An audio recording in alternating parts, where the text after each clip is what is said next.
Policia ka vënë 2 persona në pranë nga Babe Bir në Tepelen, pas zbulimit të një parcele me bimë narkotike pranë banesës së tyre. Arrestimi u krye në kuadër të operacionit antikanabis Koordinata, i cili po zbatohet në të gjitha qarqet e vendit për goditjen e rasteve të kultivimit të kanabisit.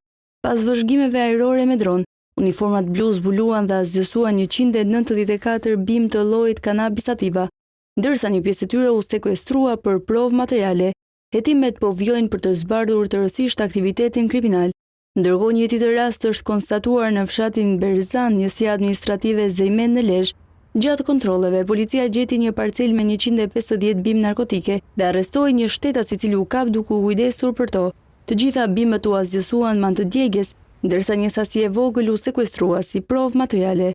Policia bën të ditur se operacioni Koordinata vijon në të gjithë vendin për të parandaluar dhe goditur kultivimin e bimëve narkotike, si dhe për të vënë përpara drejtësisë të gjithë autorët.